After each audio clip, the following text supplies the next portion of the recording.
Hello, I'm Thomas Conway, and this is my research tradition presentation.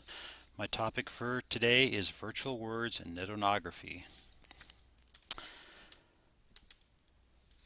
Virtual worlds research is a computer-based simulated environment where users interact with others through graphic or textual representations of themselves utilizing textual chat, voice, video, or other forms of communication. This is the definition that I got out of the Journal of Virtual Worlds Research, which peer publishes journal articles about doing research in virtual worlds. Just a brief history, the precursors to virtual worlds, was social networking. One of the first programs to come out was called 6 Degrees, and that was in 1997. That's what the basis of netography is. The second line here is from online gaming. What was the first game that came out was Pong in 1971. And this is what eventually led to computer simulations and 3D virtual worlds. Now, netography was invented, the terminology was invented by Robert Kozinets. He did in 1991 for academic research. You can go to his website and find out more about it. It's actually based on ethnography, which analyzes the free behavior of individuals on the internet. So basically, what it's doing is taking the way people interact, primarily through bulletin boards, through email listservs, through chat rooms, through social media, and it analyzes how they interact with each other and also how they interact with the actual medium itself. Now, virtual worlds, which is what we're going to be concentrating on, one of the has several definitions. One of the definitions that I've got out of the Virtual Worlds Review was that it's always persistent. In other words, you don't start and stop it. That's one of the big That's one of the big differences from, let's say, an online game or something where you can turn it on and off. And also that everything keeps going. In other words, once you log off of it, the world keeps continuing on. More about virtual worlds. They're online communities, usually done through some sort of computer-based simulated environment. Usually, what's different about this than the game is that users are interacting with one another. It's not just like some sort of simulation. It's actually another person could be on the other end. It can also create objects. Typically, they're interactive 3D environments where people take the form of avatars, which are sort of like somewhat like a cartoon character, but you're able to change them and alter them. They can appear as text. It's not always just a 3D one. It also can be a textual type game where they interact. They can also be two-dimensional, which is more like a cartoon, and the three-dimensionals where you have sort of depth and space. There are also other forms.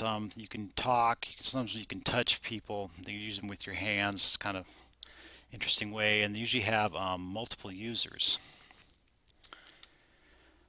What There's two different types of like 3D virtual environments. One is the virtual worlds, which is more open-ended. In other words, there's no real boundaries. As opposed to a computer simulation, was more closed. A computer simulation, that's usually all there is. In other words, you are starting up, you see a 3D environment, you are working in it, and then that's it. You can't leave it. It's very constrictive. Typically in the virtual world, the participant has control over everything. They're the one that decides where they go, what they can do, what the interaction is. And on the computer simulation, it's typically the researcher has control. They're the ones that decide what will happen and when it will happen. They start it up, they start it off. The other thing about a virtual world is that it's in real time. So in other words, once you can get into it and you get out, but things keep going on. Whereas opposed to a computer simulation that's repeatable, you can start over. So if you're going through a sequence of events, you can stop and go back. Where the virtual world is just continuous on, you're sort of either improving something or you're doing it a little bit differently, but it'll probably never be exactly the same because of the fact that it's perpetual. Um, part of the One of the several of the useful things that you can do in virtual worlds research is you can create sort of real life scenarios. And part of that is because the other people, or avatars, as we'll probably call them here, you interact with them. They're actually real people. So you're actually talking with them, you're interacting with them. Um, it's very useful for doing particularly social science type studies or even educational ones, where you're having sort of uncertain kind of dynamics going on, whereas the computer simulations are a little more interacting with the equipment or the simulation that you have. Typically, the virtual worlds ones, like I said, you're dealing with other people. You can monitor developments over time since you don't turn it on and off. You can set up a simulation. In other words, you set up an area there and people are coming in and out of it. They can be interacting on it. You can explore sensitive issues. People are somewhat anonymous when they take on the genre of being an avatar, so you can ask questions or have them do things they may not ordinarily do. You can explore values and viewpoints, and this primarily goes back to being anonymous and being an avatar as opposed to it being in a real life situation. Collecting data is usually done through recording the video. It is a computer simulation, so you can record right on the screen. There's usually a text chat box which records. You can record the voices. You could do signing, that's American Sign Language. And also it's time stamped, so you could put a camera on there that like activates when somebody comes into the thing that you've built and interacts. So that's one of the ways you collect the data. The way you can analyze it is you can do it through different communication channels. So you can do a data triangulation. So you could be having people go through a situation, you can record their actions, and you could also have an observer doing additional recordings on the side. The one other thing you can do is you convert the data into numbers for quantitative analysis. Some of the drawbacks of doing things in virtual worlds is there's a high learning curve. They have to learn how to use the avatars. They have to learn how to navigate. They have to learn the protocols. Another drawback is it's artificial, even though it's close to being a real life situation. People may act differently, so it's a sort of, you can never be sure exactly what the outcome is going to be. The cost of programming computer simulations.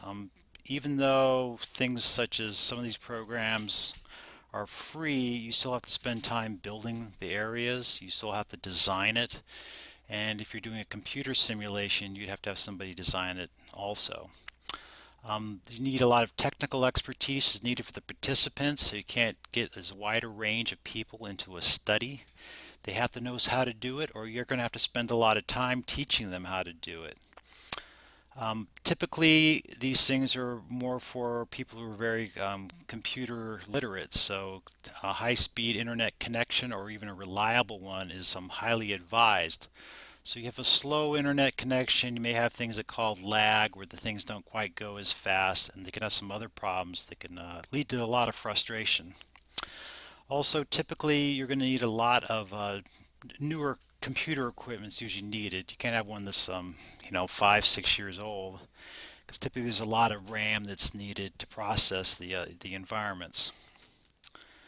One of the best resources I found for virtual worlds research was they actually have a journal called the Journal of Worlds Research. It has peer-reviewed research papers. They do research methodologies and case studies of how the particular methods are being developed and used in virtual worlds research.